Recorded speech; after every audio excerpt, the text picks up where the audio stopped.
अस्सलाम वालेकुम व्यूअर्स, मैं हूं आपका होस्ट अब्दुल रहमान और आज डिस्कस करेंगे नीलम झेलम हाइड्रो पावर प्रोजेक्ट की तबाही की दास्तान जो गुज़िश्ता 2 सालों से बंद पड़ा है। जी हां, पाकिस्तान का चौथा बड़ा पन बिजली मंसूबा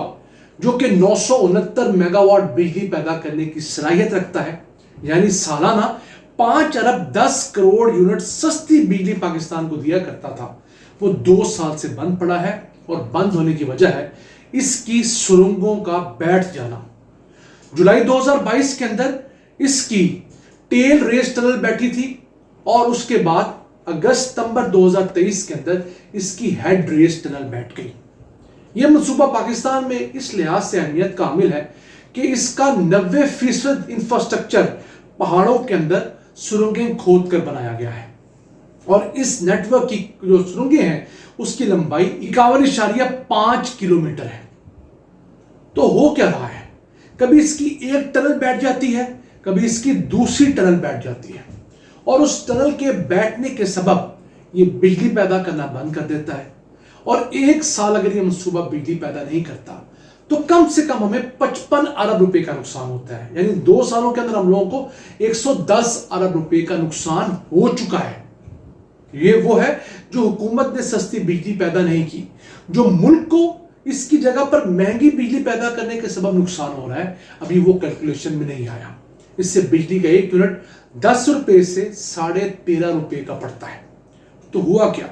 हुकूमत ने वापडा को कहा कि वो एक ऐसी इंक्वायरी रिपोर्ट तैयार करे जिसमें उन वजूहात को जांचा जाए जिनके सबब इसकी मुख्तलिफ टनल्स बार बार बैठ रही हैं। तो गुज़िश्ता दिनों वापडा के हुकाम ने एक इंक्वायरी रिपोर्ट पाकिस्तान के वफाकी वजीर मनसूबबंदी एहसन इकबाल को पेश की और उसके अंदर मुख्तलिफ वजूहात बयान की। एहसन इकबाल चूंकि पढ़े लिखे आदमी हैं, उन्हें जब रिपोर्ट पढ़ी तो उन्हें उस रिपोर्ट पर कुछ शिकूक और शुबहात पैदा हुए। उन्होंने अपना चैट जीपीटी का अकाउंट खोला, उसके अंदर जब किसी भी हाइड्रो पावर प्रोजेक्ट की टनल बैठने की वजूहात डिग आउट करने का सवाल डाला तो उस इंटरनेट ने वही वजूहात बताई जो कि उस इंक्वायरी रिपोर्ट में लिखी थी। यानी जिस सरकारी अफसर ने या जिन वापडा और सरकारी अफसरान ने मिलकर इस नीलम झेलम हाइड्रो पावर प्रोजेक्ट की इंक्वायरी रिपोर्ट बनाई, उन्होंने खुद इंक्वायरी कोई नहीं की या वहां पर एक्सपर्ट्स की कोई इंक्वायरी नहीं हुई। सिर्फ इंटरनेट पर मौजूद एक एआई प्लेटफॉर्म, आर्टिफिशियल इंटेलिजेंस का प्लेटफॉर्म, वहां जाकर यह लिखा गया कि अगर कोई हाइड्रो पावर मंसूबा अपनी टनल्स बैठ जाने की वजह से बंद हो जाता है, उसकी क्या वजूहात हो जाती है। तो उस चैट जीपीटी के प्लेटफॉर्म ने मुख्तलिफ वजूहात नेट से ढूंढी और जो वो बताई वही इन जालिमों ने इस रिपोर्ट में डालकर अपने उन करप्ट साथियों को बचाने की कोशिश की जिन्होंने इस मंसूबे की कंस्ट्रक्शन के दौरान या उससे पहले या बाद में सरफ नजर किया था या रिश्वतें लेकर ध्यान नहीं दिया था कि कल को ये प्रॉब्लम्स भी आ सकती हैं। कैसी बात है कि 500 अरब रुपए का ये मंसूबा बंद पड़ा है। इसके अलावा इस इंक्वायरी रिपोर्ट की तैयारी के लिए 10 करोड़ रुपए मजीद लेकर खा लिए गए।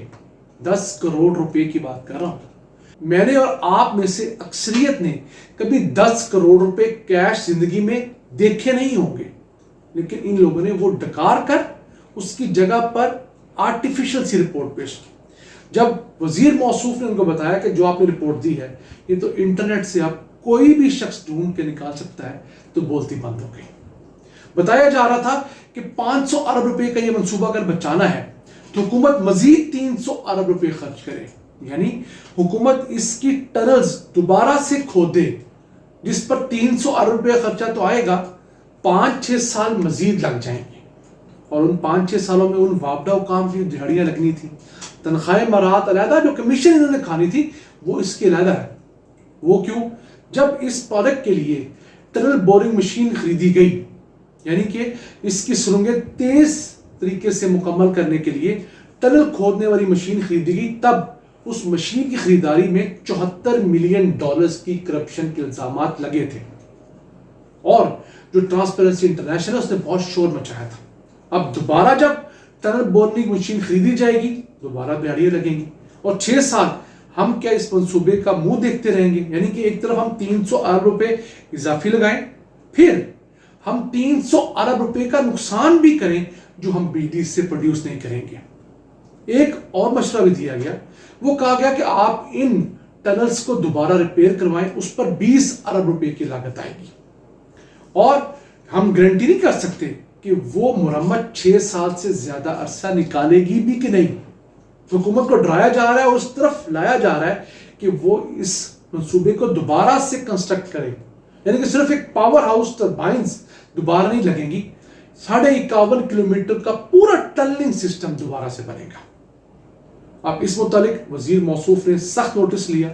اور پھر وابڈا کی جانب سے جو سول ورکس کرنے کے لیے ایک بلینکٹ پرمیشن مانگی گئی تھی کہ جناب آپ ہمیں فوری طور پر اجازت دیں کہ ہم وہاں پر ریپیئر ورک کر سکیں اور تمام شواہد کو انڈائریکٹلی چھپا سکیں، وہ اجازت بھی نہیں مل سکی۔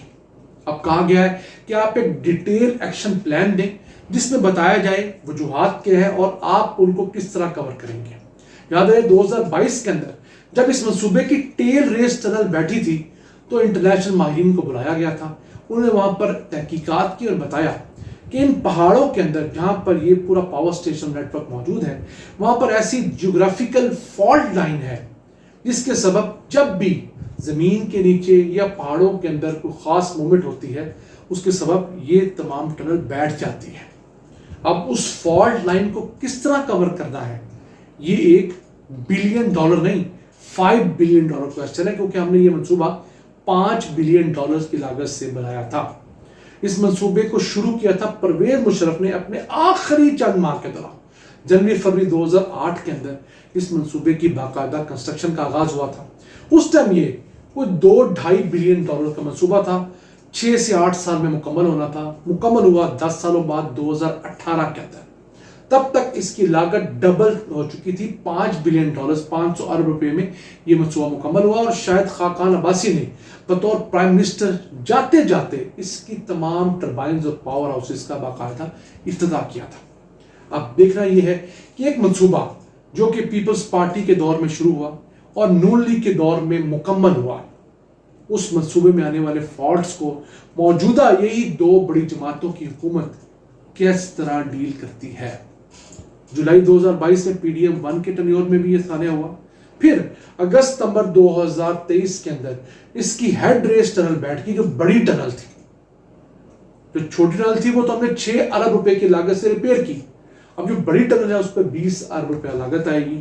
ملک کا نقصان زیادہ ہوگا۔ لیکن جب تک پاکستان میں یہ مٹی پاؤ کلچر ختم نہیں ہوگا،